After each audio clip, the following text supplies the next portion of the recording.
Good morning, good evening, good afternoon, folks. No matter where in the heck in the world you are, it's the V the Gorilla coming to you live with my main man, the Algo Cowboy himself, Nick. And we have with us man of the hour who needs no introduction at this point. We are talking about the one, the only, the notorious EM Burlingame. And folks, you can find his work over on his website. The links are in the description box. His books are available directly through his website as well as on Amazon. It's everywhere, pretty much where booksellers sell. Amazing author, prolific writer, and an absolute brain when it comes to figuring out the geopolitical, the geostrategic, and some of the modalities on how to move things in civilization forward. EM's a proponent of Western civilization. He believes in the ideals of Western civilization, and he's going to break down a lot of things for us. And with that being said, EM, good morning, buddy. How are you? I'm good, man. You? I'm hanging in there, man. I'm hanging in there. EM, I got a lot of emails from people. A lot of people are sometimes a little bit confused. People have heard you before, and they said, you know what? I think he sounds like he's calling for a violent resistance.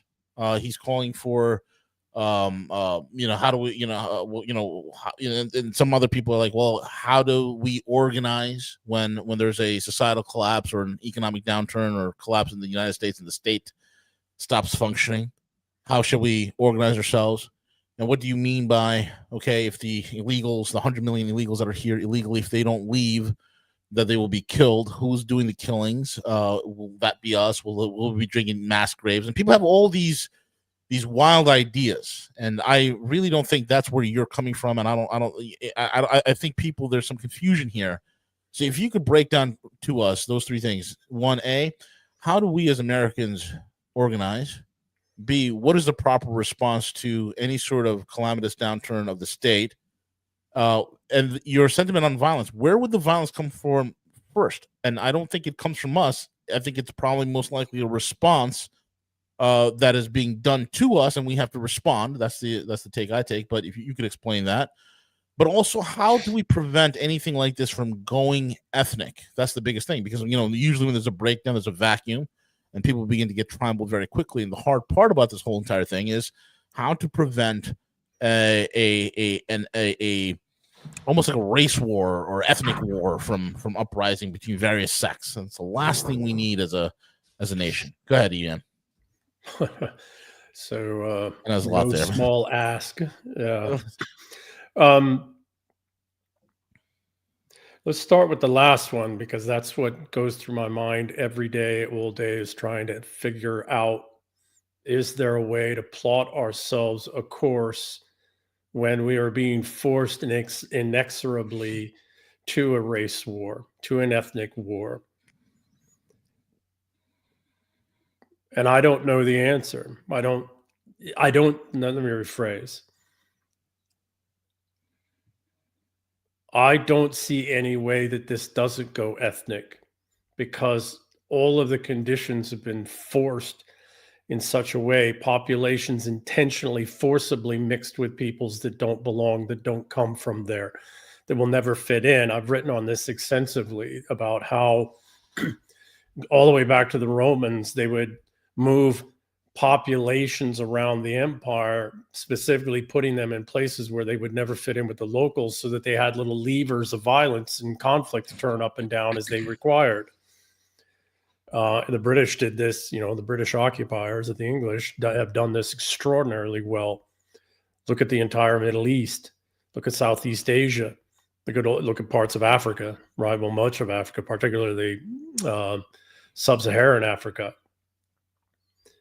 So the only, yes, it's not if we were going to go to ethnic violence, we would have done it already.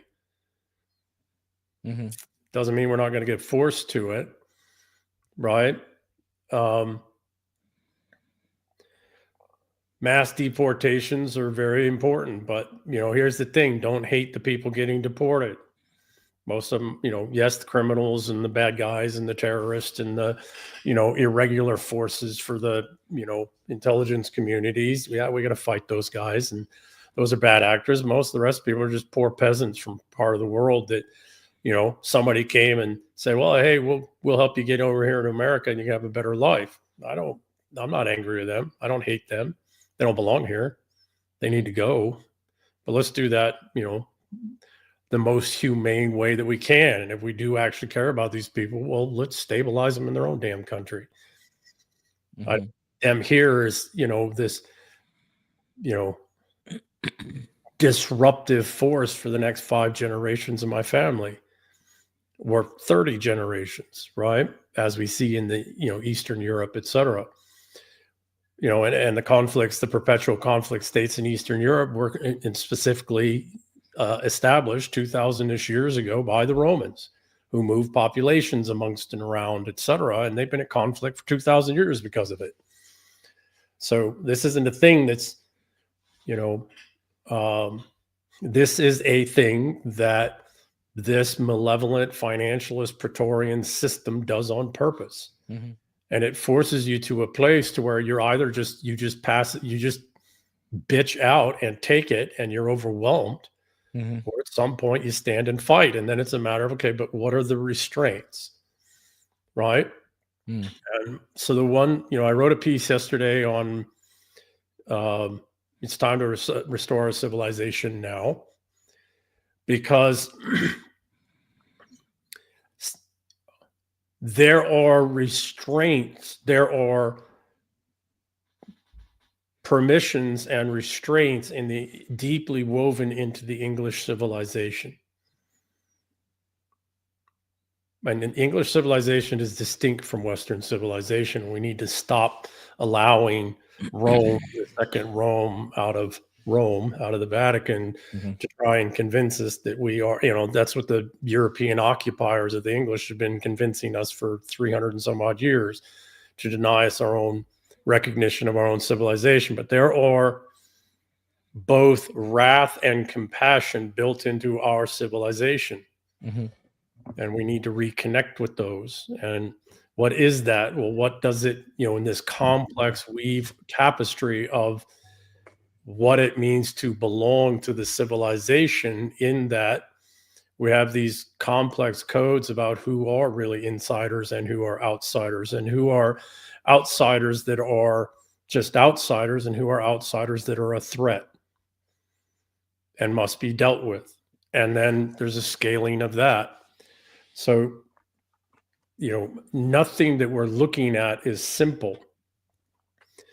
The other piece that, that makes it far less easy to have an answer, is that the enemy, our enemies, the enemies of all humanity, by the way, not just the people that don't, not just us, but also the people who don't belong here, who were put here on purpose, specifically so we would have a visceral, violent reaction. Mm-hmm. Right? They were put here specifically for that reason. So the enemies of humanity, they have a say.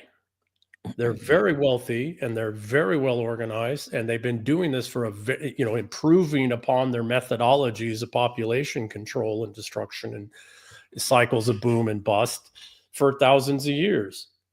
And they have a say, and they are fully committed to war.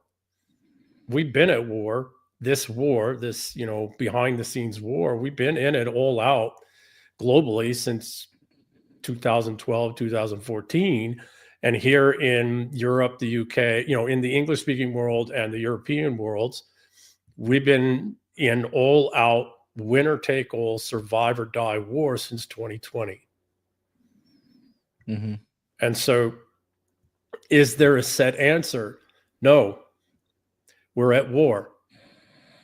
And the enemy is adapting every day. And the enemy knows that they're at war. The enemy they know exactly. And they tell us what they're trying to do. They tell us, right? So it's not like we're making this stuff up. They tell us and they act upon it.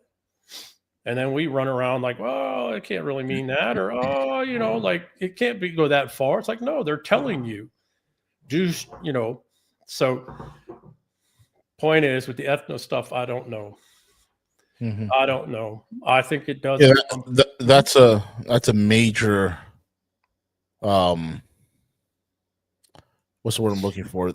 It's definitely the major unknown here, right? It's definitely like, and I've seen like when things collapse, you can see the worst in humanity, and you could also see the best in humanity, and will the possibility of of if it ever goes ethnic, you're talking the most logical outcome would be some sort of a balkanization and an internal civil war at that point, because there'll be those who are say, hey, you know what, these people would, you know, they deserve to be here as much as we do, and so on and so forth. And you can have sides of both, you know, types and extremes on both sides as well. Here's so V, terribly sorry, I didn't mean to interrupt you. The problem that we have, okay, so give me 1 second.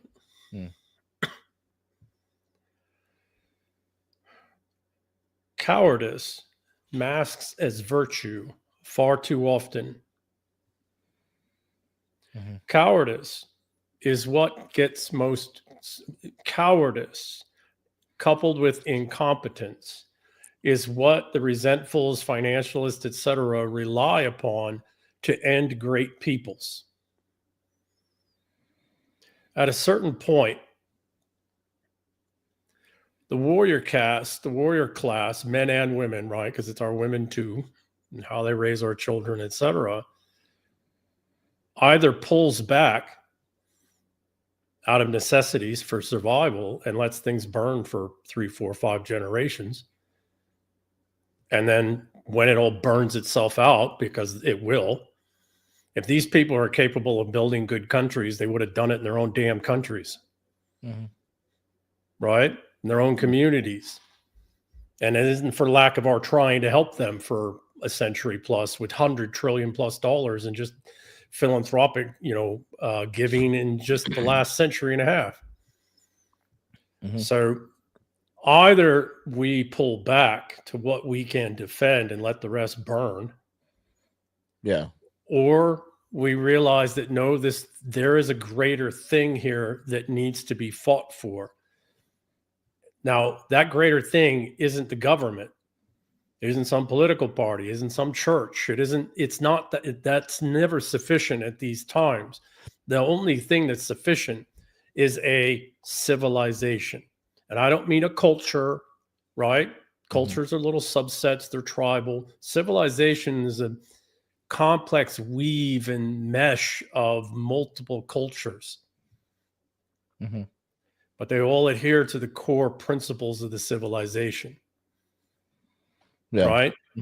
And so when it comes to, I never saw the movie Civil War. It seemed ludicrous, and anybody I heard or talked to that's watched it, but there's that one scene where the guys, it's like, what kind of whatever you are, where the one that was a popular image that went around, where the guy's like, what kind of American are you, or whatever the hell it is. Yeah. Right. That's the reason that went around, is because that's where we're at. What kind of American are you? What kind of citizen are you is probably the better term. Right. So I'm not calling for violence. But there comes a time when the enemy is pressing so hard that there is no other answer. There is only one of two answers. Well, three. You could just let yourself be overwhelmed, right? Or you pull back and defend what can be defended, and let the barbarians, burn the fields and sack the little towns and do all of that. And then once they've satiated or exhausted themselves and you've rebuilt yourself and re-strengthened, and you resurge, and unfortunately then you go slaughter a whole bunch of them. Or we decide collectively here in the United States and in the United Kingdom and Ireland and Australia, New Zealand and South Africa and Canada, enough is enough. We are a civilizational people, and these peoples don't belong. And we will not allow this enemy, these financialists, resentfuls, Praetorians, whatever, we will not allow them to wipe us from the earth in this passive aggressive, overwhelm us with foreigners kind of way. Because ultimately, the only reason they're doing that is because they're rent seekers. They want the rents. It's like, well, I don't have to agree that your economic and financial bullshit's real. right? Yeah. I don't give a shit if the stock market goes to zero or your banks get wiped out. If that's if that's the thing that makes us have to step back and just be wiped out as a people in our own lands in this passive aggressive violent replacement kind of way, well, your entire financial system, economic system can go to hell, because I'm not going to fight for it. Mm-hmm. And very few of the guys I know will fight for it anymore. Right. Right. So no, am I calling for violence? No. Am I somebody who will not use violence? No. I will if I have to. And that's the thing that, the enemies don't understand. It's not the enemies don't understand this. They know that we'll go to violence. We've fought them many times. We English people have fought them for 1,000 years. Wait, when you said them, can you specify who them is? It's the Praetorians. It is the same Romans. It's the same financialist banking. It's the same system. Are these people ethnically Italian? Not necessarily, because it's not that you're fighting specific families, specific individuals. What you're fighting is institutions. Rome is an institution, and Rome virtualized. This was the great innovation of Constantine. Constantine realized that if Rome was going to survive, it had to become a religion. Yes. Right? Mm-hmm. Because then you could kill an emperor, didn't matter. You could take physical land, territory, didn't matter. Because the empire was in the minds and the souls and the hearts of the people in the form of Orthodox Christianity. And then the 1054 schism happened, and Rome went towards Constantinople in the Orthodox world. We're still fighting that out. That's what the whole shit in Ukraine is about right now, what it's really about. Mm-hmm. So it's not necessarily ethnic. It's these old institutions. And who comes to these old, powerful institutions? These are ideological wars. And they go, and this one, for the English-speaking peoples, goes back to 44 AD. Mm-hmm. It's the same fight. We've been fighting it ever since. Right? Right. It's like, okay, we are already completely infiltrated everywhere in the English-speaking world by the new British. They're Indians. They're not white at all. Say that again. The new British that are embedded everywhere across the English-speaking world are already here in great numbers, and head of our companies, our banks, our private equity funds, in office, head of the FBI right now. They're all Indians. They're not white. They're not ethnically English. No, well, there is no ethnically English, but you know what I mean, right? But when you look at finance, you look at media, you look at the real top tier power. I see many of our friends from the Levant holding those positions. No, they're not real power. They're still the whipping boys. They're used as the distraction away from the real British, the real power. And the British are not English, right? The British were occupiers of us since 1688. So the British are now Indian. Is the British, the new Praetorian, the new face of the Praetorians, the disposable, managerial class are Indians. And they're everywhere. Are they everywhere because of intention? Because of intention. These CEO, the top CEOs and the top corporations, banks, investment funds, etc., got there because of the major investment firms, BlackRock, State Street, Vanguard, etc., made sure that these people were in these positions of leadership in these major companies through their influence and control of the shareholders and voting, stock price manipulations, and all of that stuff. This is all intentionally done. When I look at Wall Street, bro, I can't throw a rock without hitting an Ashkenazi Jew. Again, they're the hired help. When I look at guys like Larry Fink at BlackRock, I don't think he's a distraction. when I look at Gates, you go down the list of every single institution in this country. Last They're the name's hired not help. Patel. It's not.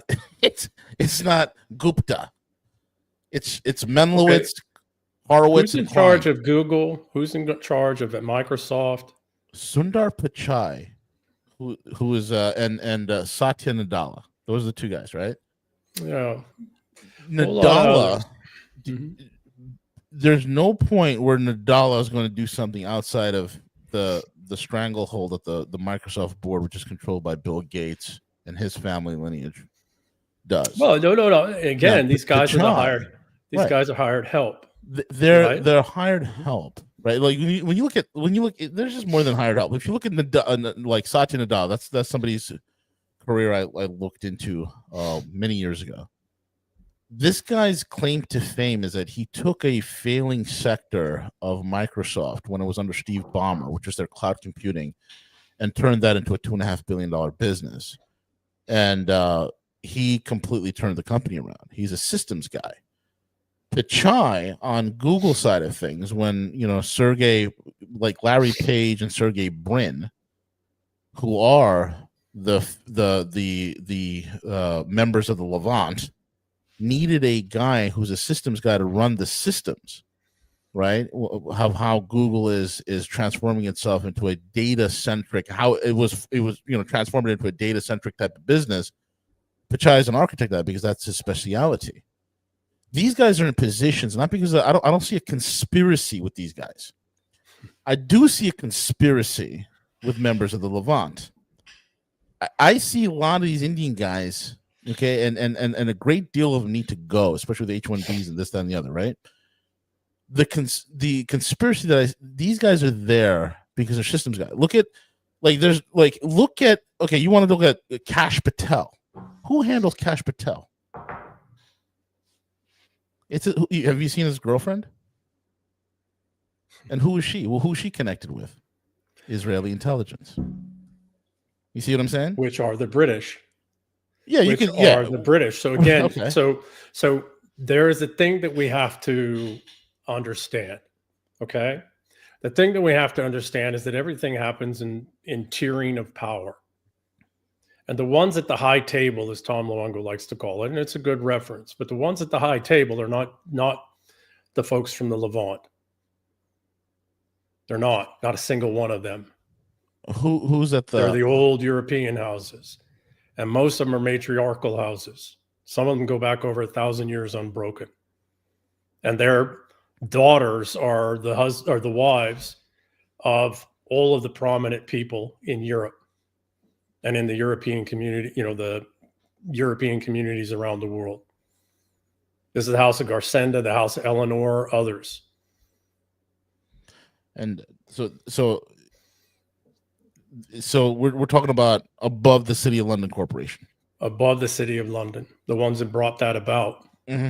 And we're talking about above Rothschild and all these guys. And above the Rothschilds, et cetera, right? The Rothschild, the Levant folks are high-level management, but they don't sit at the high table.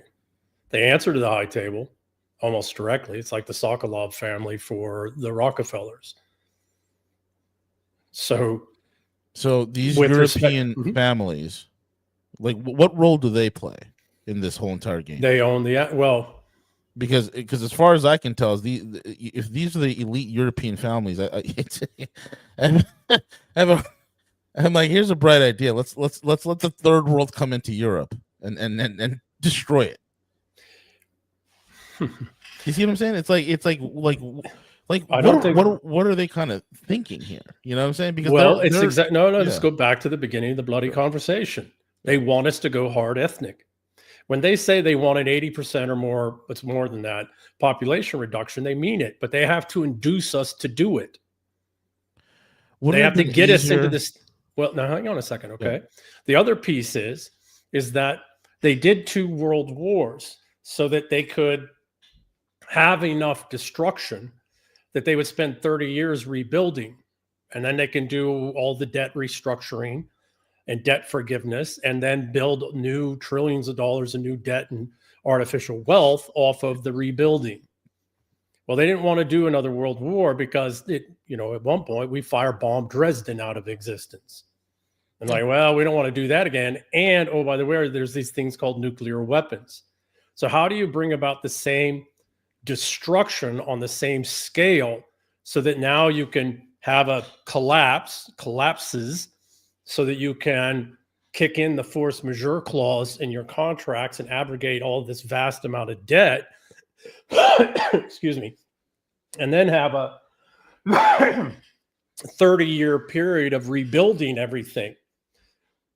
Oh, and if, by the way, in the form of the collapse, during the period of bringing around and fostering the collapse, and then the ethnic purges that come to get rid of the undesirables, if you can make a vast amount of money off of rents and lending against properties, et cetera, because they're getting rents paid, through all of these foreigners that flooded into the country, well, that's all even better. Okay. Right? And so what do you do now, to your point about the two gentlemen who are capacity? No, these gentlemen weren't put in there because they were not capable. That's not how this works. It's that you have British system aligned management in your key industries and corporations, companies, particularly the ones that do the sotto voce surveillance, so that they are there to manage the collapse or through the collapse. So it's not like, now there are malevolent, bad actors, Pakistani, Indian bad actors, et cetera, but most of them, just like, because we have to understand the British Empire, when the British Empire was being built out, it was mostly the Scots who were these very same people. They were the managers. They were the high-level managers. They were the ones who ran the big corporations, built the governorships, and sat the governorships, et cetera. The English fought. They were the soldiers, the red coats, right? Same with the Irish. At a certain point in the mid-1800s, the empire was big enough, the complexity was large enough, there was enough companies, banks, mercantile interests, et cetera. There weren't enough Scots. And so we started to bring Chinese into the mercantile side of things because they're very good at it. And they're still all around the world where we put them, Cantonese primarily. And we started to bring in Indians, greater Indians, right? Mm-hmm. And into the managerial positions, into governorships, into these other things to fill the, and they were capable. These were not, incompetents like the Marxist folks put in positions of power. These were very competent people. But they are through and through loyal to the financialist economic system that is the British system. And they don't have any ethnic or cultural or civilizational loyalties to us here. They have loyalty to one thing. They're shareholders. Now, when you say they, you're referring to these Indians that are running these corporations, right? Or you're talking about anyone put in positions of power by the British system, right? It's not just Indians, but there's more and more all over in key positions, to include Kash Patel. Mm-hmm. Right? Now the head of the FBI. Okay. And they're everywhere in the United Kingdom. They're flooding 5,000 of them a day into Ireland, or not a day, a week. Mm-hmm. This is not being done accidentally or incidentally. And it's, where are these people's loyalties going to be when we have to start removing millions of their native ethnic, compatriots? Are they going to be loyal to the socioeconomic class that they're part of? Are they going to be? Well, are they going to? It depends, right? It depends on It depends on the individual. There's going to be those that were just they're there to do a job, and if that job is just too much for them, they're going to leave. They have no loyalty to the culture, the civilization, or the country that they're in. Absolutely. Okay. Those who would absolutely go ahead. Let's put it another way. Let's touch another part. Okay. We have folks in governmental positions and we have folks in corporate positions. Are they going to be loyal to the American people?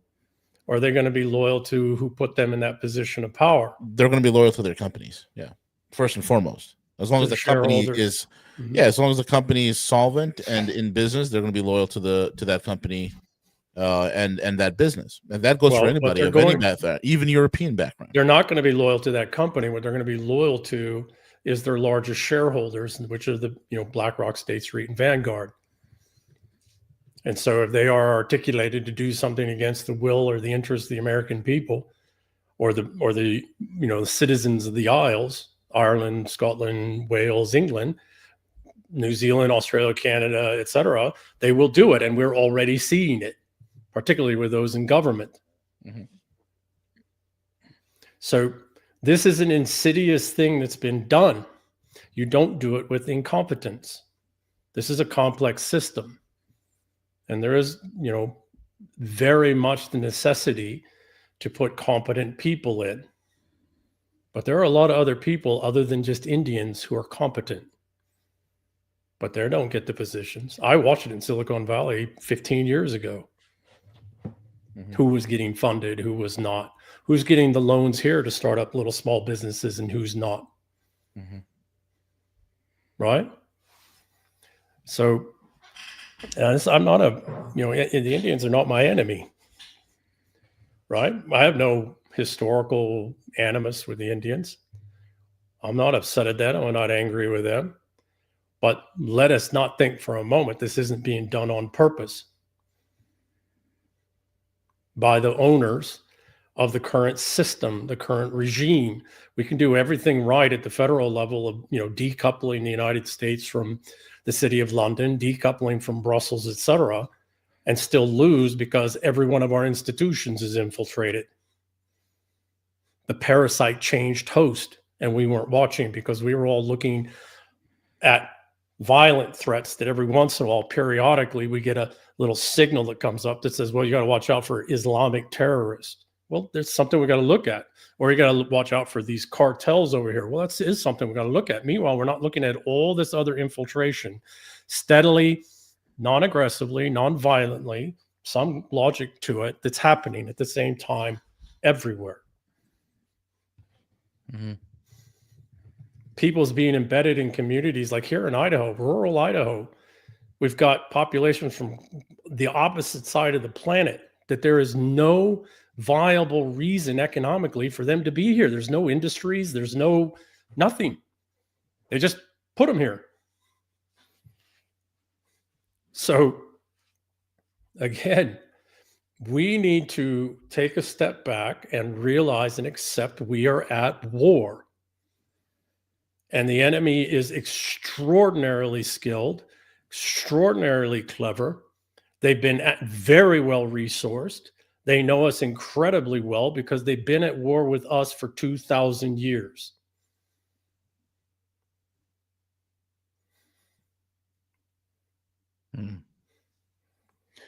See, this is the conundrum we're in, right?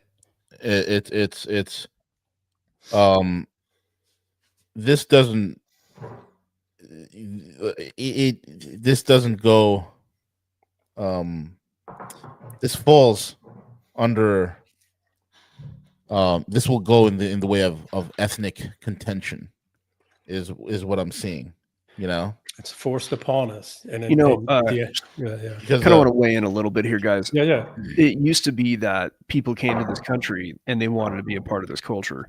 I look at, I have ancestors who've been here since like the 1700s, but my other side came here maybe 120 years ago, and even when they came, they wanted to be American. And not to get too philosophical here, but it seems that a lot of the crap we're seeing is to make people hate our country so that when they do come here, they don't want to be a part of it, right? So we're in a tricky situation. And to take it back to the original questions, I know that's what a lot of people are wanting to understand. And I think the thing to understand about that is that we're in a situation that is evolving all of the time. Correct. So the response... We're at war. and wars happen all day, every day, back and forth, push and counter push and all that. Yeah, terribly sorry, Nick. Go ahead. No, it's okay. It's, I mean, Yeah. so and it's good to have that definition. So I don't think any of us, I know for a fact, I mean, shit, how many times have I sat with you in person? Like, you're not the guy that wants to go and kill people. And a lot of people who might have, everybody's going to hear things from their own point of view, right? Everybody's going to hear things from even their own paranoia. And I want to make sure that I'm hearing this properly from you, EM. You don't want to go kill people. What you're saying is that there are people who need to leave, and they need to be forced to leave, right? Well, they need to be offered the chance to leave first, right? Hey, Yeah. we understand what's happened. We understand what's going to happen when you go back, but you do not belong here. Right. And so And I then think the that one- anybody Yeah, go ahead. who, Yeah. sorry Yeah. to run over you with No, this, no, but, no, go ahead. I think anybody who feels that like mass deportations are a good idea, which is probably everybody in this audience, would agree with that statement. There are people here who do not belong here, who need to be offered to leave or told to leave, right? So But how it are you gets going to messy do it logistically when it's 180 to 100 million people? Yeah, sorry. And this is a massive country, and they keep moving them around. Yeah, sorry. You can't just treat it like modern farming and spray the field to get rid of the No. weeds. Like, you got to get the weeds out one at a time, and that can ruin the whole farm. So I think that, and that's actually a really good analogy, because a lot of people are concerned, like, okay, this is going to go to some form of violence, right? Well, yeah, maybe it might be being forced upon us. We might be being pushed down a path where violence is just going to happen. And I would argue that it has already started happening, because look at what we're seeing. We're seeing people killed on live TV. The violence is already here. We had the 2020 Summer of Love. I left California over that. Like, it isn't like we're not seeing violence already. It's just going to probably ramp up. Just not from our side yet. But yeah, I mean, it's being forced upon us for sure. Like, anybody who's a conservative, with very few exceptions, yeah, sure, you have the 0.000000001% of your, swastika wearing flag wavers. Like, I mean, those guys, 90% of them are like feds anyway, pretending to be, Nazis. But the point here is that most people on the conservative side of things, all they want to do is work, go home, raise a family, have a house. Like, that's all we want. We don't want anything else. And then if you have the other side of people who come here, like you said, and they just want a better life, like my family did 120 years ago. So, and it's been going on so long, where we changed the way we did that in like the 1990s in a big way. And later, when we started offering free shit to people who don't belong here, and that attracted the wrong people. But now we can't undo that. Like, we could stop offering free shit to people who don't belong here, but then there's all the people who are already here. So I think that we want to make sure that the audience understands that people can leave if they don't belong here. They can be told to leave. They could be coerced. We'll help. Yeah, I mean, shoot, man. I would take like a significant amount of tax dollars to give them like each $5,000 to leave. But then, like, maybe they have to be, we have to be really tight and not let anybody else in, right? It's got to turn into like, if you don't belong, you don't get a job, you don't get any money, no more free shit. Right. So give me 1 second.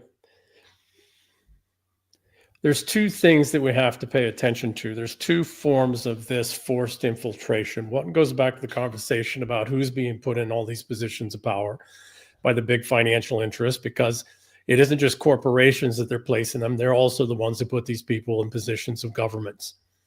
Same folks, right? Same big financial interests that are not American, and they're at war with American. They've brought us nearly to our knees financially. All told, we're, $100 trillion, $200 trillion short in unfunded liabilities, and we're 40 trillion, 47 trillion, I think, in total city, county, state, and federal debt. We're having all the, and that's not even the private sector debt, right? they cannot squeeze anything more out of us. Right. So we've got terribly sorry, Nick. We've got two infiltrations that we have to deal with. One is this mass population replacement stuff, which is quite literal, quite literate. I mean, quite literally happening right before our eyes. And again, we're in Idaho.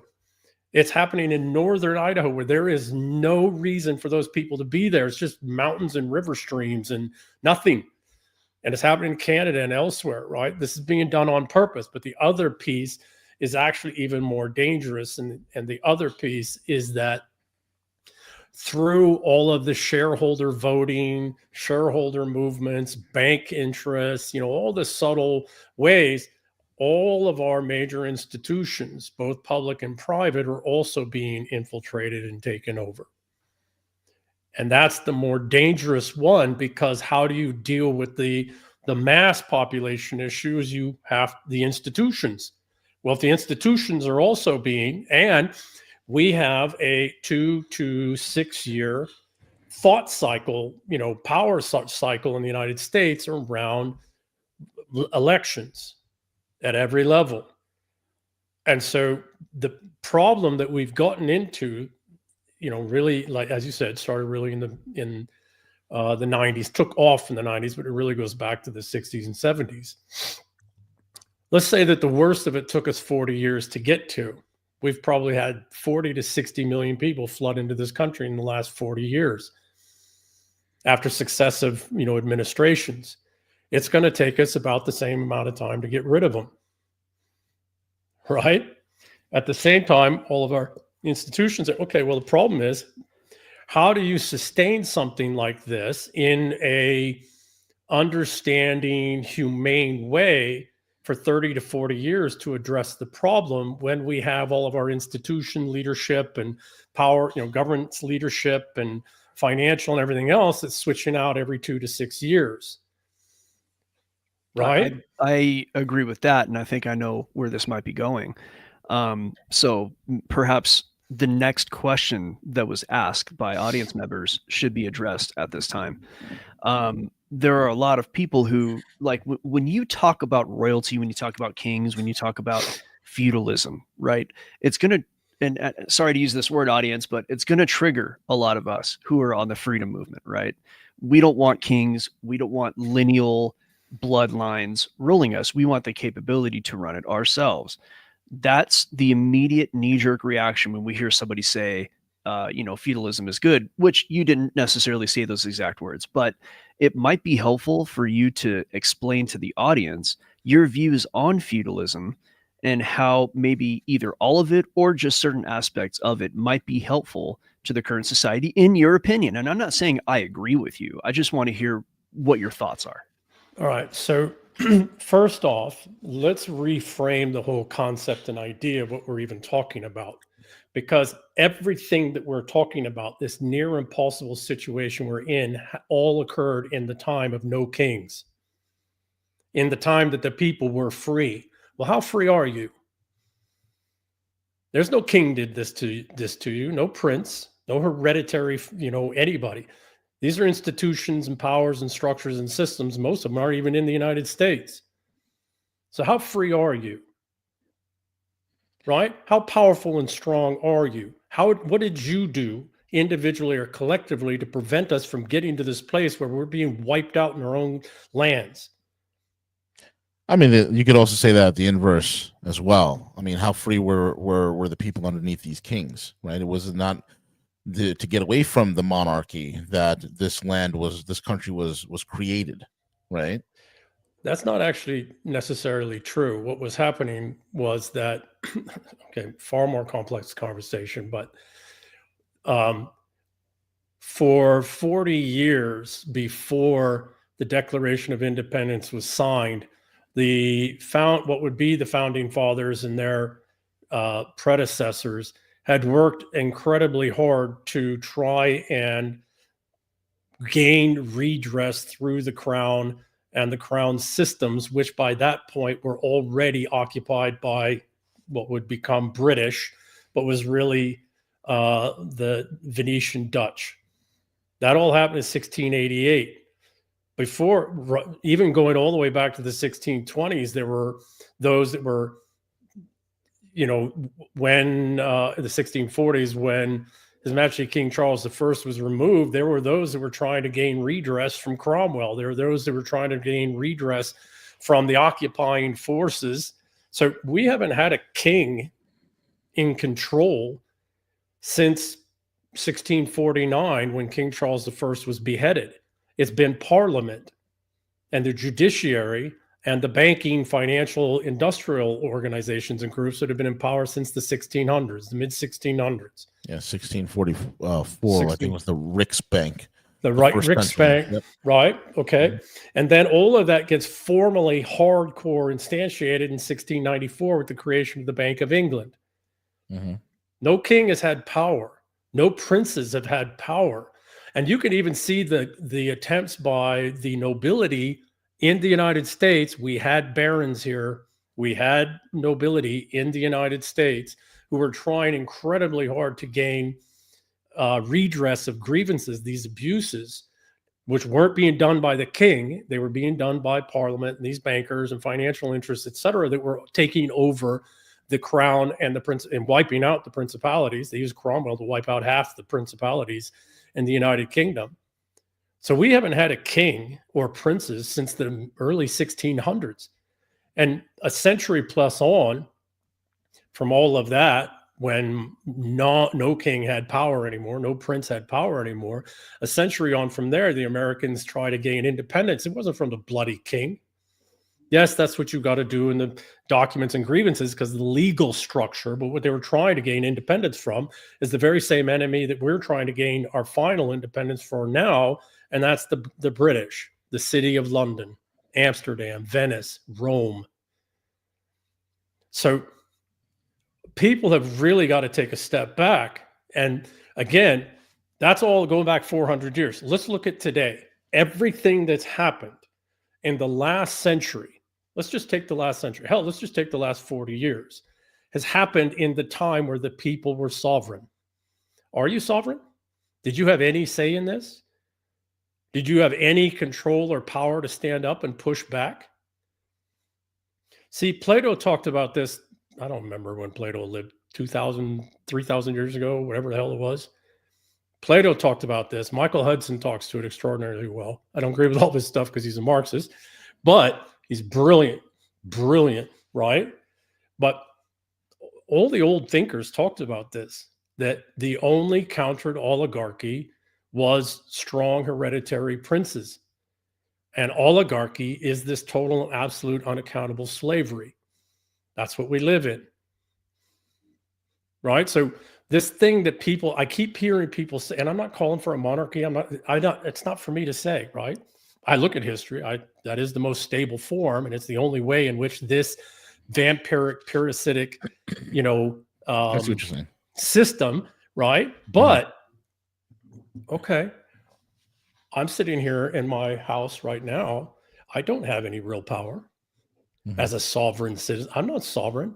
Shit, I'm probably accidentally breaking 15 fucking laws right now, the way the old shit is. Right? And I'm just sitting here. I've been fully clothed. I'm not indecent, all of that. And I'm not, doing hate speech and all, you know what I mean? Maybe you forgot to pay your car's registration this year. You know what I mean? Right? So whatever it is, right? Oh, so, man. Ordinances so the point being is this. No king, no prince was ever this tyrannical because they would have been killed by their own people. And that has happened more than people realize, right? So what we have is a totally unaccountable system in which the people have absolutely zero power. So the whole argument and premise of we the people are, we're sovereign, we're in control, we don't want no kings, we don't want no princes, is a false argument that was created for you by your enemy. Yeah. That makes sense. I mean, look, I get what you're saying. I think there's a great deal of serious gravitas there in what you said.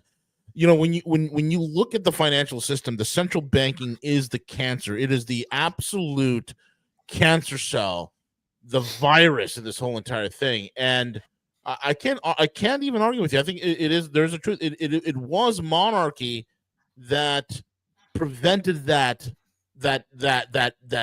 virus from taking hold.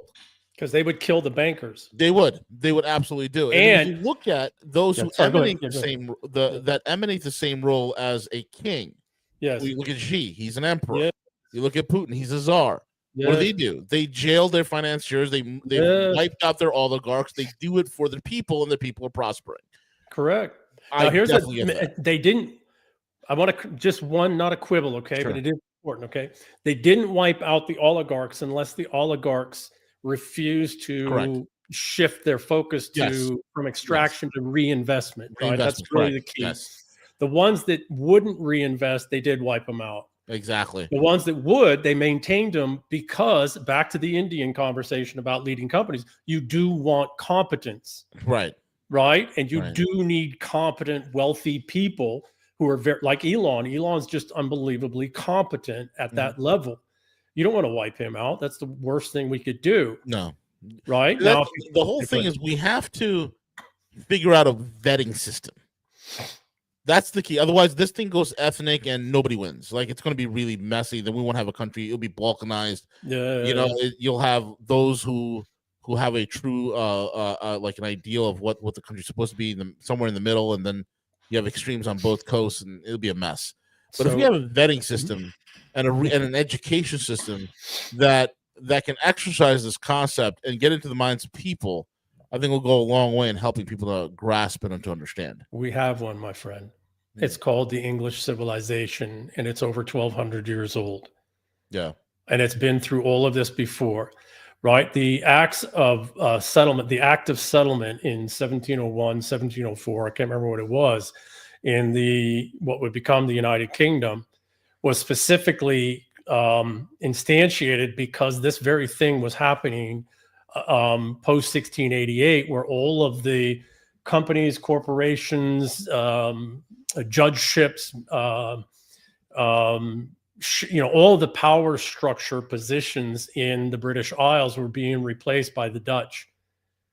It was the same thing, right? So the Act of Settlement was put in that nobody who wasn't native born and whose parents and these could hold any of these positions. In the United States, it's only the presidency, and it should be for a whole lot more.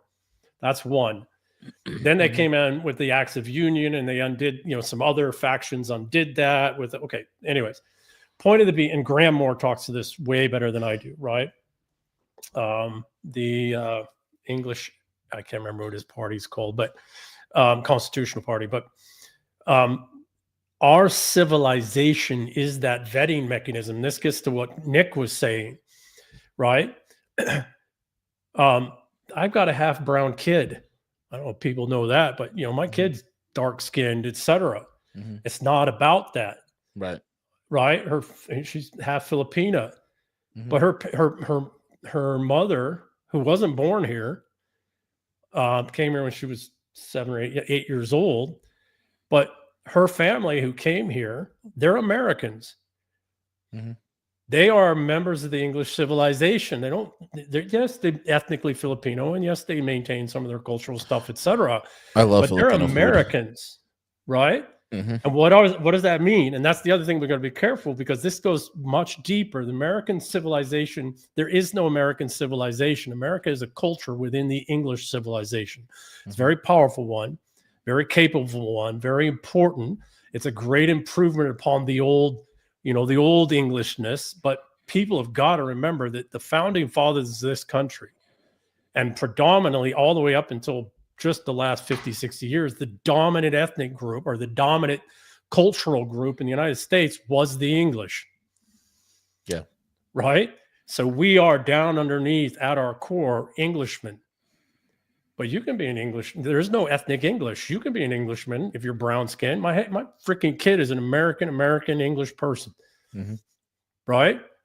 Yeah. Why? Because she grew up in this culture and civilization, and she knows it intimately, and she's loyal to it. And she's not loyal to anywhere else in the world or any other ethnic group or any other cultural group or any other nation or a financial system that doesn't give it, right? Yeah, loyalty is the Loyalty. litmus. So Loyalty is the litmus. That's now here, exactly. what are you loyal to? It's not the state. It's not the No. nation. No. The thing, because those can be corrupted as we have. What you have to be loyal to is your civilization. And the civilization is this complex social, cultural, spiritual, legal, immune system that has helped us answer this very question that the very need that you articulated via the vetting mechanism.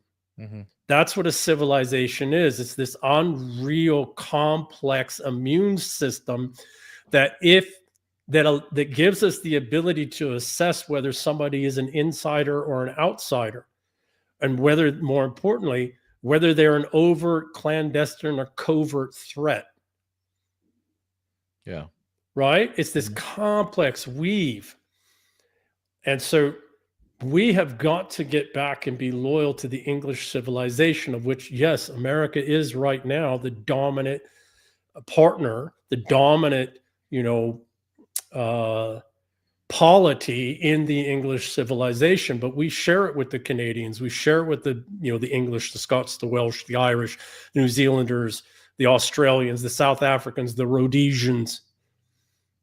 And to some degree, and this is where the real Trojan horse and danger is, but we also, to a certain degree, share it with the greater Indians. Yeah. Because they're a British construct, and they grew up with us, when I say grew up, in the family, right? The broader family over the last 300 years. Yeah. Same with Nigeria, same with a couple other places, the Caribbean and some other places. Right. Mm-hmm. And I'm going to tell you, I remember when I was young, I knew some people from Jamaica. I knew some people from Barbados, from Dominica. Mm-hmm. Black as black can be. Mm-hmm. Cultural, ethnic as ethnic could be. But they all considered themselves English. Yeah. Right. And they acted and conducted themselves as such, and they were loyal. Now, they were loyal to their own tribe and their own community and their own ethnic group first, as they should be. But man, if there was a common enemy, right, or a common threat against anything English, man, they would be like more English than my freaking Scottish mother. Yeah. Jamaicans are cool like that, man. Oh, Jamaicans, yeah. Same with Dominicans. Actually, same thing. If they say they got your back, they got your back. Oh, I had almost a stepfather. He almost married my mom from Jamaica. And he took care of me like his own son for years and years. I mean, I still got love for that guy, even though it didn't work out. So there, and I think this speaks to even the people who were brought here, perhaps to subvert, the people put into positions of power. I guarantee you their loyalty goes as far as their wallet to a certain degree. Yes. And as far as their freedom to a certain degree. Yes. And what's going on now, and I know no one wants to trust the plan, but what is going on right now is that the Europeans are being drained of their funds. While they still have a considerable war chest, $100 trillion, whatever that number is, they're being forced to spend their own money because they're not getting our money anymore. So I think that... Well, Nick, can we pause a moment there? Do you mind? Yeah, okay. Go ahead. We need to be very careful, because this is how... Okay, so again, we are at war. Fifth generation warfare isn't cyber war. That's just a tiny aspect of it. It's not information war. That's a tiny... Fifth generation warfare is total war everywhere against everybody. Okay? And what is the high ground in fifth generation warfare? It's finance. Okay? They are not, unfortunately, and I hear Tom and others talking about this, but they are not actually draining their war chest, because they are putting people in positions of power of American corporations, British English corporations, Scottish corporations, and in governments. And through that, through stock valuations, which are inflated. Okay, so I laid this out the other day. The Eurodollar system prints dollars out of nothing. Used to. No, it still does. Still does. Okay, they haven't cut that conduit off it's not done yet. Those banks buy, through the individuals who can borrow the money in dollars, then buy American assets. And they focus on three types of assets. One's that, physical assets that will hold some value, properties, assets that are generating revenues, municipal bonds, other, rental properties, other things, and primarily things that have like government contracts, like enduring government contracts, and in securities. The securities are all in virtually every market, and all the other assets are all inflated in asset value because of this Eurodollar printing system. But as the asset values go up, they borrow more and they feed it into the system more.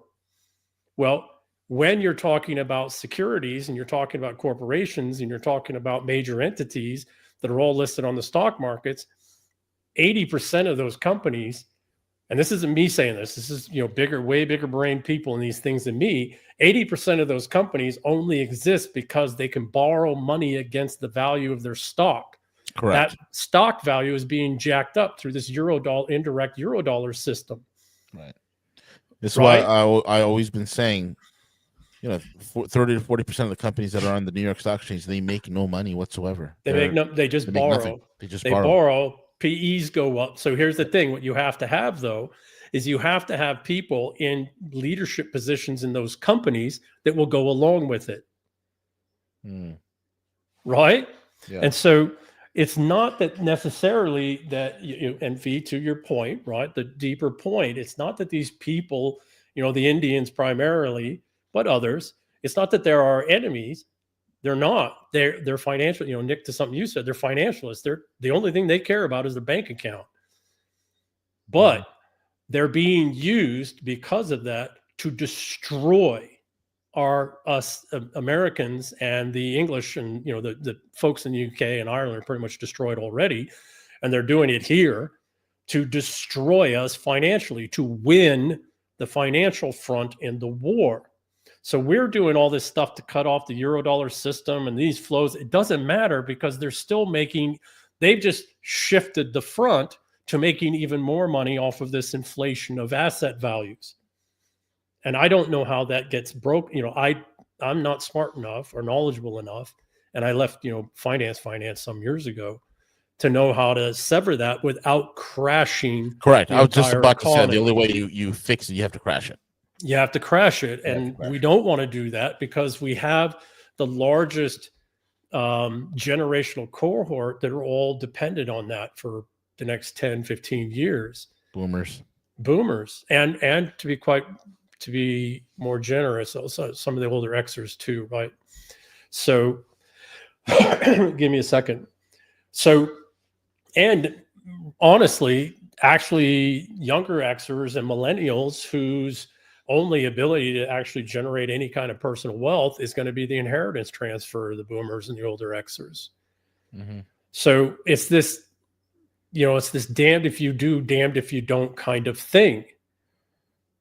And so, I don't know exactly, honestly, the only way, when you have a runaway system, what do you have to do? That red freaking button, right? So then this takes us back, and you shut the wood chipper down because it's eating more than just the pedophiles. Well, okay. So this takes us back to what even started this path of the conversation. So we've talked about this even in separate conversations outside of this podcast, meaning outside of the EM Burlingame Thursday podcast, where it might be a strong man that has to take over, or a benevolent dictator, or name your, kings. Now we get back to kings. So and the other side of this, the flip side of that coin, is that we're already under a form of tyranny that is experienced by people who have never had this form of tyranny, even under a king. Wait a minute. Something just dawned on me. Nick, hold that thought. Something just hit on me. Now it makes sense. We know. What? Oh, sorry. I was gonna tell a joke. Go ahead. Oh, no. Now it makes sense. It just dawned on me. Like when it just dawned on me, and I'm repeating myself again several times for I don't know why. Because you're working out the thought. But the No Kings protest has a different meaning to it now. When you look at who are the billionaires funding Bing, it, bing, bing, bing, bing, bing. and why would they call it No Kings, right? Because the only counter to them is a king. Got it. Historically. Yeah. Now, that doesn't mean total absolute monarchies, because, oh, by the way, those have actually never really existed. Correct. Mm-hmm. Right? Yeah. When people, okay, so a little quick thing, okay? And V, you got it. You're right on it. Okay. Mm. All right. We have to realize that virtually everything that we think or know about kings is a 400-year psyop to separate the people from the only strong leaders they had who could fight back against total enslavement. Right. Are you Now, referring you're going to get like, some bad ones sometimes, right? You're going to get some weak and ineffectual leaders. But if the people hold that leader to account, the family tends to replace them. And by the way, sometimes the family replaces them by killing them. Mm-hmm. Fall down the stairs. Yeah. Diarrhea you die from, there's all these kinds of things. When people look back at history and they really look at it, it's like, there's a pretty high turnover rate in these hereditary families at the top. They don't actually stick around very long. And what is that? That's the family error correcting. Mm-hmm. Right? Because they don't want the pitchforks and the torches coming at midnight to rip them out of the house and guillotine them. Yeah. So, Nick, I didn't mean to interrupt you. No, that's okay. So there were the Praetorians, and then were the royal families, at least the English royal family, Dooms of Alfred. What year was that around? EM was like 860s into the 900s, because the English civilization of forming up disparate ethnic peoples and cultures and societies and all of that through conflict and war, et cetera, didn't conclude till his grandson Athelstan in the 900s. Yeah. I only know this because I saw the that Last somewhat Kingdom. fictional deal. It's a great show. It's a fun show. Yeah. Anyway, the point is that it could be argued that the Dark Ages, as it were, they were ugly, and anytime that you try to fix a problem, it's not instant, right? Think of any problem. Think of taking over a company that has been mismanaged for 5 years. It's going to take you 5 years to fix it, get rid of some people, whatever, right? And it's like a president taking over a shitty economy, right? It's really easy to blame that president for taking over somebody else's shitty economy, and vice versa. So if we're looking at a situation where the kings around the 800s up through the thousands kind of took over an ugly situation post-Praetorian, then another couple hundred years of Dark Ages, medieval times, that's going to not look very good because society was already... Okay, Nick, great statement. When anybody who's a serious student of reading extensively in history, and not just the agreed upon academic stuff, but actually going back to the source documents, there was no such thing as the Dark Ages. That's a later construct created specifically to discredit hereditary princes and kings.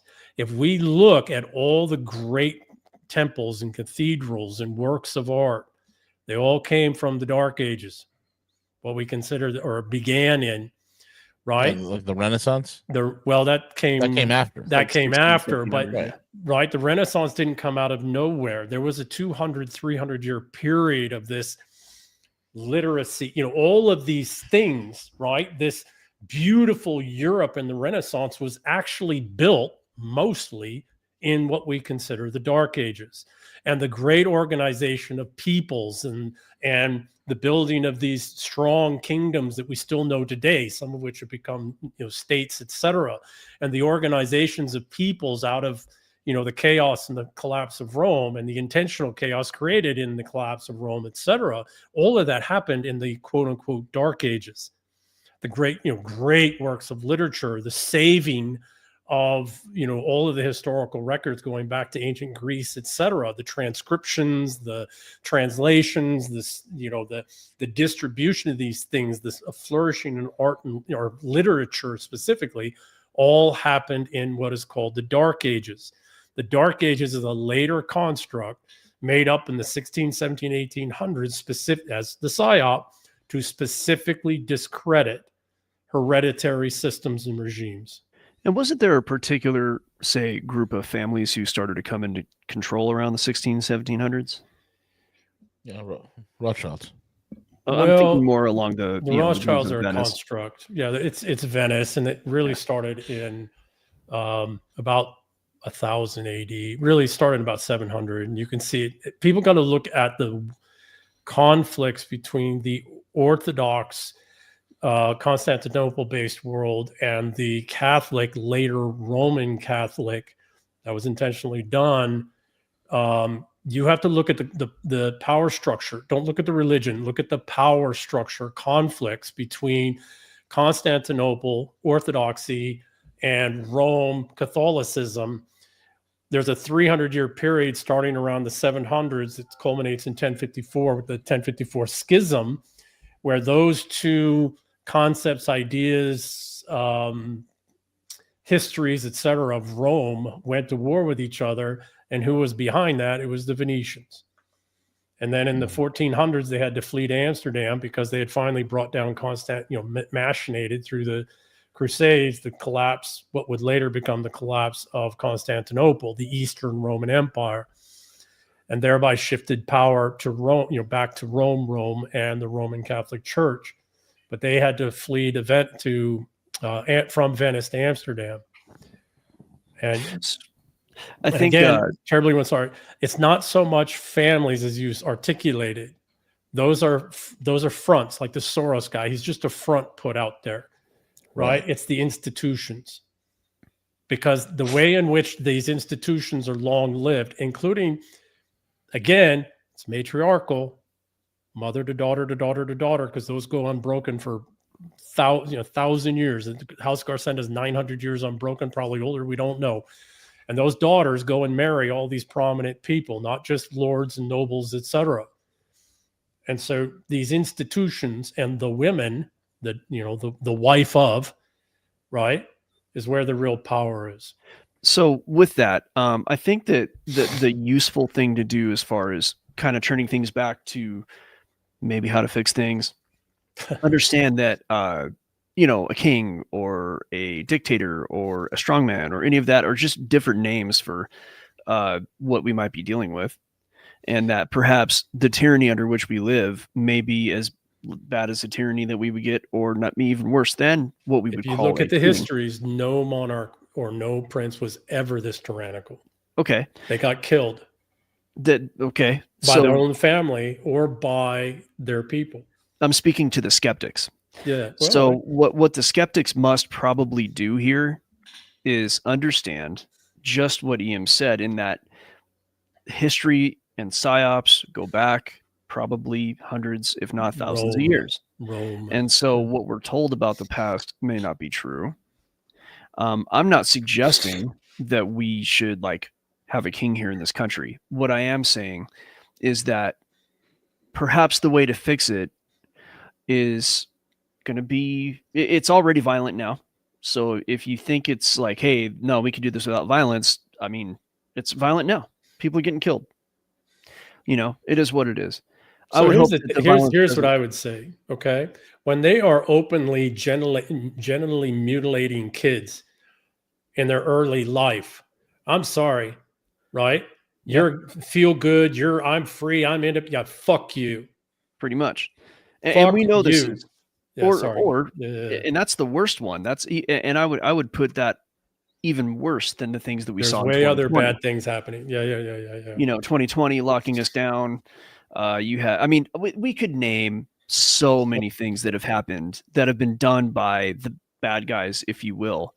And it seems to me that, and this is something that I don't think it's, I'm about 95% sure that whoever fixes it is going to have to be doing so in an authoritarian manner, such as was done by Lincoln. Okay, so give me a second, Nick. So what Americans have to understand is that the American Constitution comes and Bill of Rights come directly from the English Constitution and the English Bill of Rights. That was almost a little over a century earlier, in the late 1680s into the 1690s, actually into the early 1700s. America has a king. Under Article 2 powers of the Constitution, when the executive has those constitutional powers, he has the powers of a king, a constitutional king, constitutional monarch. The difference is that he's elected in by the people. Now, that hasn't been happening for quite some time, if ever, but he's elected in by the people. But it's a king. If you look at Article 2, okay, so we've had a constitutional monarch in the English system since 1688. And realistically, we've had a constitutional monarch since 1215 and 1234. Okay? So this whole concept and idea that we have ever in the English system, and this actually, we even had a constitutional king going all the way back to Alfred the Great, because that's what he set in motion, right? Okay.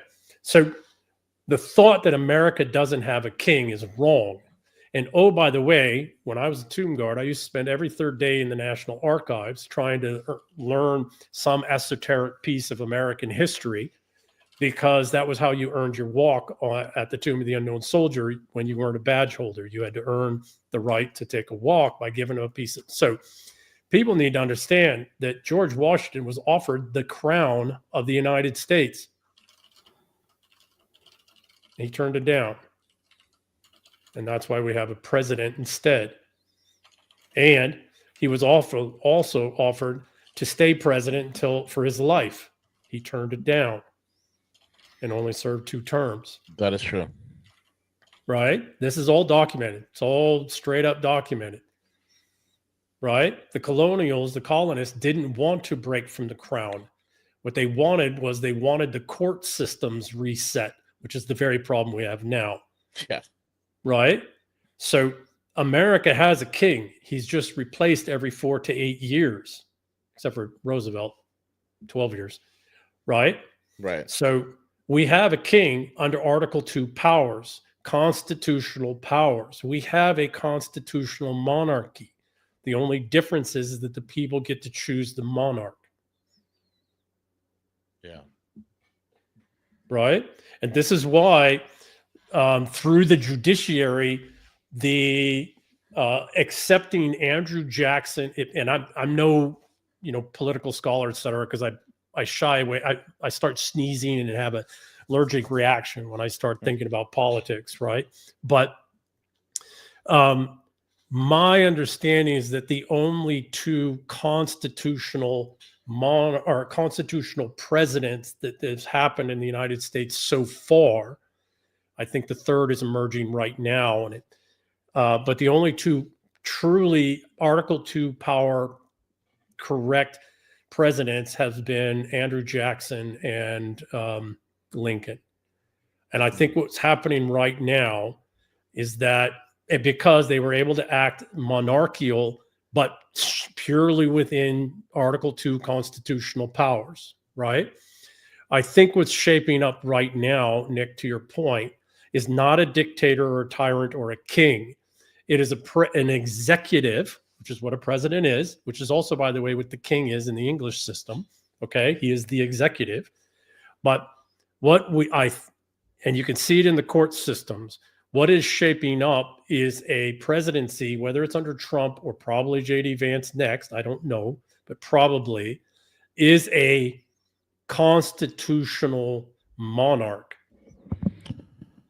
I'm hoping it's Gavin Newsom. Oh my God, G. I'm just kidding, man. You need to go start a 1911 right now, right? I don't want Newsom, and I don't like Vance as far as I can throw him. He's a Palantir plant. Yeah, I'm concerned with, and what's his wife? Oh yeah, where's she from? So India. So I don't see anybody else but Vance, unfortunately. Right? There, That's you know, probably- and it's, you know, the oligarchs, you know, on the responsible side have handcrafted and handpicked the man. And why? This actually gets back to something you brought up earlier. He actually is extraordinarily competent. And whether we, you know, and again, that's okay. So let's go back in history, right? You don't have to like the king. You don't have to like kings, but if they're good at what they're doing of fighting for the people, and they are doing a very good job of fighting off this constant parasitism that's constantly trying to, you know, infiltrate and destroy us from within, well, you got to kind of respect and have loyalty to them. Right? Yeah. So give me 1 second. The highest rank he ever got to was E4 in the military. Vance? Right? Yeah, Vance, Lance Corporal in the Marine Corps. So the highest level he ever achieved was what we call the E4 Mafia. Right? Mm-hmm. He was also an enlisted guy. And he understands enlisted guys. And he was at that rank where they start to get some, actually, they have this insidious kind of power, the E4 guys. It's called the E4 Mafia for a reason. We need a guy like that as president, who then also went on to Yale Law School and acquitted himself quite well and did extraordinarily well in the venture capital space. So he is actually probably the best guy that we could have. Now, the disquiet we have about him and you know, well, we got to keep that there too, right? You don't ever let people just get a pass, especially not leaders. But he's probably the most competent guy that we've got in the chute. And let's make no mistake, people, we are at all out war. But our part of the war, back to an earlier question, what do people do? How do they organize themselves? Our part of the war hasn't even actually started yet. That's not going to start for another 3 years, maybe as many as 5, 6 years. Mm-hmm. Right? Yeah.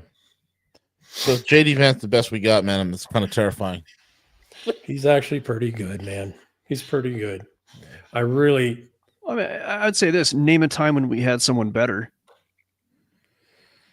I'll wait. That's not saying much either.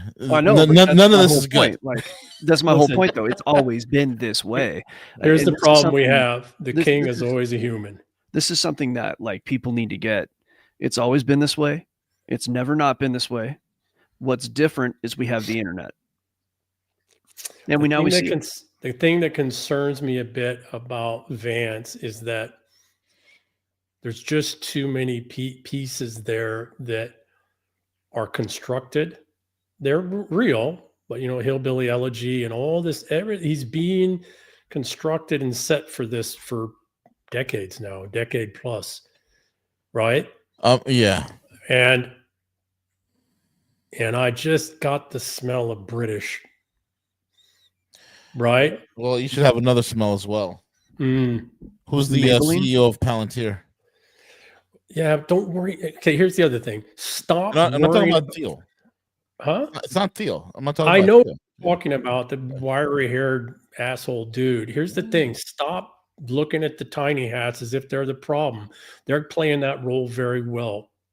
The real problem, these old matrilineal houses of Europe and the institutions that they've influenced and outright owned for 1,000 years. I agree with that. I agree with you. So why? But why is it that? But it's like always the tiny hats are everywhere, bro. Because okay, so just as we're using the greater Indians in managerial positions now, because they're hang on a second. Yeah. We did the same thing with the tiny hats starting around the year 1000. Why? Because we were training all of our European nobility and capable people to go fight in these wars, to go destroy the Orthodox world under the guise of crusades. And so we brought them in and made a deal. They were extraordinarily capable managerial, mathematically minded, system minded, etc. So we brought them into the management class. Now they're upper management. That's all they are.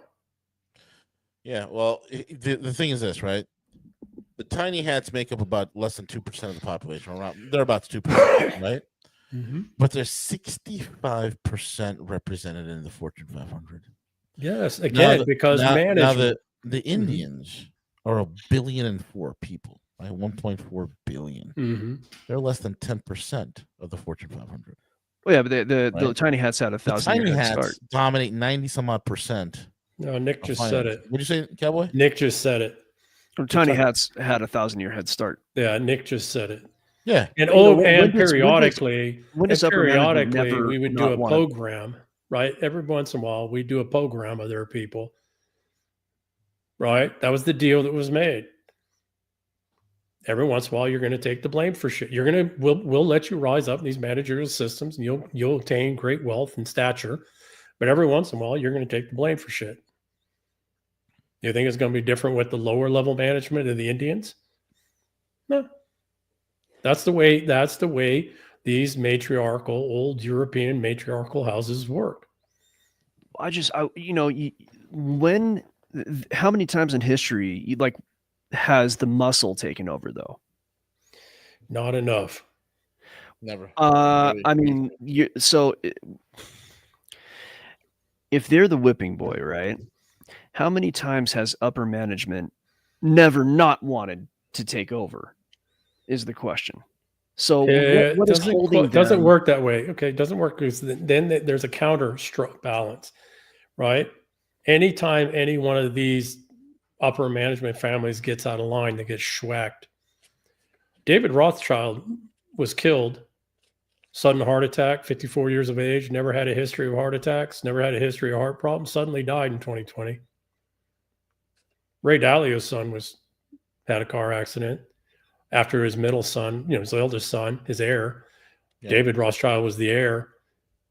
This is Ray Dalio's after the middle son, Paul, who I know was almost killed in a hit and run, spent 4 months in the hospital, just barely surviving. So every once in a while, you schwack one or more of upper management kids, usually heirs, and you keep them in line. And if you need to, you just schwack the whole family. That's happened so many times. So what'll happen, and this has happened, is a pogrom will be initiated because shit's gone so sideways that somebody's going to take the blame. And then what'll happen is one of these families that got uppity, their family's going to end up on the cattle car completely to their surprise. The metaphorical cattle car, right? Or the literal cattle car, or in some pit grave somewhere. People have got to understand how power really works. It ain't what they think. Everything that people think about how power works is management. It ain't ownership. The owners work in a very different way. A very subtle, but very profound, right? Yeah. Right. So again, back to the John Wick, because Tom's using it, and I think it's a great, analogy. The high table functions very differently than the management that comes to the high table, and then everybody, the managerial level, the hotels and the structures and everything else. The ones who own the high table are not the ones sitting at the high table. The ones who sit at the high table are upper management. They don't own the table, and anytime any one of them gets out of control, well, John Wick kills them. The equivalent. Isn't that what he did? Yeah. Right. So people need to understand that wasn't, those whole movie series, while they're fun, what is it? This is a warning to the people sitting at the high table. So the whole John Wick movies were about is a message to the people sitting at the high table. We will kill you from the people who own the high table. Yeah. Yeah. That's what that was. And again, David Rothschild died in 2020 suddenly. I can't remember Ray Dalio's eldest son's name, but he had a car accident from an aneurysm. But that's after his middle son didn't die. Let's not forget Nathan Rothschild, who died from hanging. They hung him from his neck with his feet touching the floor. Rockefellers, right? Didn't Rockefeller go missing? Yeah. What about the Gettys? Yeah, Getty got kidnapped at one point. Remember Gettys? They didn't. Right? So ransom. Okay, so all of these people these names we're bringing up, these are people who sit at the high table. Yeah. but they don't own it. And the way in which power is maintained is every once in a while, when they get uppity, to your point, Nick, they get schwacked. And unfortunately, it's usually a guy from my community, the broader special operations community who does it. Right? Didn't they just try to kill Modi? I mean, I haven't been able to. I didn't know that. I didn't know that. Oh, that's going around in circles. I don't know. I haven't been able to verify it, but apparently it was a former Green Beret officer doing other work as well, who just got schwacked in Bangladesh, I think. Huh. And the comment, the conversation that's going on in the Indo-Pak world is that he had tried to kill Modi. And if it wasn't for Putin bringing Modi into his vehicle for an impromptu conversation, it would have worked.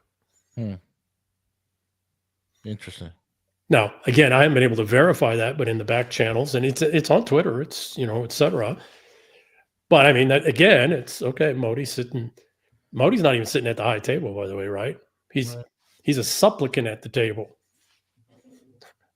right? But remember the conversation we had about king figure needing to emerge in the greater Indian community? Mm-hmm. And whether it was a question whether it was Modi or not, Alex Craner asked me that, right? I don't know, but if they just try to schwack him, they might be concerned about it. I need to go back there and rule that land. That's what I need to do. That's what needs to happen. V, I will support that. Yeah, I got you, dude. First things first. I'm getting them all. The Gorilla Raj. That's right. It's time for the reign of the Gorilla Raj. I think that's a good note to stop on today. I'm banning vegetarian diets. That's number one. Secondly, I'm introducing this thing called hygiene. Actually, you also need to introduce this thing where the only way the social credit system in India needs to be based off of cleaning fucking India up. Yeah. Let's base it on cash. Pick up trash. You pick up 3 pounds of trash, 15 pounds, 30 pounds, whatever a day. You get your food ration in your nice housing. Yeah. I'm gonna make it where if you're a low caste untouchable, if you want to become a Brahmin, if you can move 20 tons of trash a year individually, you become Brahmin. There you go. You know what? With the amount of plastic trash alone that India has everywhere, they could power 3,000, 5,000 villages if they did the same thing the Japanese do, which is they burn it, right? In this power generation stuff. If India did that, one, they wouldn't have all this trash everywhere, and two, they would be able to power, the other thing I'm going to do is especially in North India, I'm going to ban the walking of cows into the streets. Cows, it'll be open season on cows. You'll be forced to eat beef. These guys need to get introduced to some testosterone levels. Okay. Oh, they eat water buffalo. They eat water buffalo there. There's plenty of if they in the South, bro. In the South. South Indians are different from North Indians. Put those little cattle grates we use out here in the West, right? You don't need to, but yeah. So look, you guys want to look at it, but I think ending on V the Gorilla Raj is a good place for today. That's it, right? That's it. I want to see you change your little avatar there to I'll put a little turban on top. There you go. Yeah, a little Raj, a crown, and some heavy jewels. Yeah. That's it. Great show today, man. You explained a lot. Thank you for being on, and thank you for taking on this it's very heavy. Sometimes heavy topics require multiple conversations and talks, and so people will digest it because it is heavy. It's not as, hey, this is the history, let's just vote ourselves out of this. No, it's not. No, this is complex. This is very complex. So thank you for coming on and breaking this down for us. Absolutely. If I can give one terribly sorry not to inject, but if I can give one tiny little piece, it's not only that it's complex, it's that we're at war and it's constantly changing. Yeah. Right? It's a war for everything.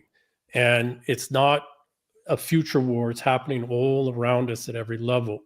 And so the enemy has this, that saying, the enemy has to say, the enemy is 50, 60% of who gets to decide what, where, and when, because that's the way war is. And we all have to accept that too. Right. Very well said. Yeah. And with that being said, folks, we are at the end of the program. We'll be back tomorrow. Keep it locked and loaded right here, roguenews.com. Also, we got John Singleton. Singleton's coming out for a quick Strategic Life Symposium. That's going to be at 2 o'clock. He's going to be doing a little workshop on asset protection and things of that sort. So keep it locked and loaded right here. We're over and out. Cowboy, take it away.